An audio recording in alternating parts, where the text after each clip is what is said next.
ఖరీఫ్ సీజన్లో రైతు భరోసా పంపిణీకి తెలంగాణ సర్కార్ సిద్ధమైంది. ఇవాళ రైతు భరోసా నిధులను రైతు ఖాతాల్లో జమ చేయబోతున్నారు. అయితే ఈ వేదిక మాత్రం ఖమ్మం మధుర నుంచి హైదరాబాద్ శిల్పకళా వేదికకు మారింది. మొదట మధురలో కార్యక్రమాన్ని ప్రారంభించారని భావించినప్పటికీ వర్షాల కారణంగా సభ నిర్వహణకు ప్రతికూల వాతావరణం ఏర్పడింది.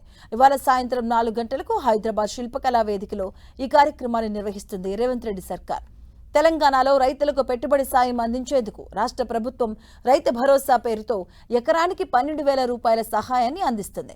ఇందులో భాగంగా ఈ ఖరీఫ్ సీజన్ వానాకాలం పంట కోసం 9,000 కోట్ల రూపాయల నిధులను ఇప్పటికే సమీకరించింది ప్రభుత్వం. ఇక ఏడాదిలో మొదటి విడతలో 6,000 రూపాయలు సాయం చేయగా ఇప్పుడు రెండో విడతగా వానాకాలం సాయం కింద 6,000 రూపాయలు సాయం అందించనుంది. ఇక వరుసగా 9 రోజుల పాటు రైతుల ఖాతాల్లో రైతు భరోసా నిధులు జమ చేయనుంది సర్కార్.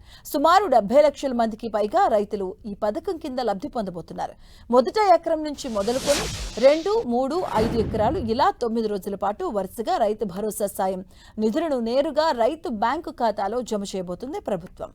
ఇప్పటి వరకు 4 సార్లు రైతు భరోసా నిధులను జమ చేసింది రేవంత్ రెడ్డి. యాసంగి, రబీ సీజన్లో రైతు భరోసా కింద మార్చి 2026లో మొదటి విడతగా 3,590 కోట్ల రూపాయల వరకు నిధులను విడుదల చేసింది. ఇక రెండో విడతలో 2,650 కోట్ల రూపాయల నిధులను విడుదల చేసింది. మొత్తం 9,000 కోట్ల రూపాయలని ప్రభుత్వం చెల్లించింది. ఇప్పుడు 5వ రైతు భరోసా నిధులు విడుదల కానున్నాయి. మధుర నియోజకవర్గంలో జరగాల్సిన రైతు ఆశీర్వాద సభ వర్షాల కారణంగా రద్దయింది. అయితే ఈ సభను రైతులకు పెట్టుబడి సాయం అందించే రైతు భరోసా పంపిణీ సదస్సుగా హైదరాబాద్ శిల్పకళా వేదికలో నిర్వహించాలని ముఖ్యమంత్రి రేవంత్ రెడ్డి మంత్రులకు వెంటనే సూచించారు. దీంతో సంబంధిత ఏర్పాట్లు చేయాలని హుటాహుటిన అధికారులను ఆదేశించారు సీఎం. హైదరాబాద్ శిల్పకళా వేదికలో నిర్వహించే రైతు భరోసా సదస్సుకు రాష్ట్ర వ్యాప్తంగా అన్ని జిల్లాల నుంచి రైతులు తమ రైతు వేదికల నుంచి వీడియో కాన్ఫరెన్స్ ద్వారా పాల్గొనబోతున్నారు. ప్రభుత్వం చేస్తున్నటువంటి మంచి కార్యక్రమాలను ఆశీర్వదించాలనేటువంటి ఆలోచనతో ఆ వరుణదేవుడు కూడా ముందే ఆశీర్వదించాడు.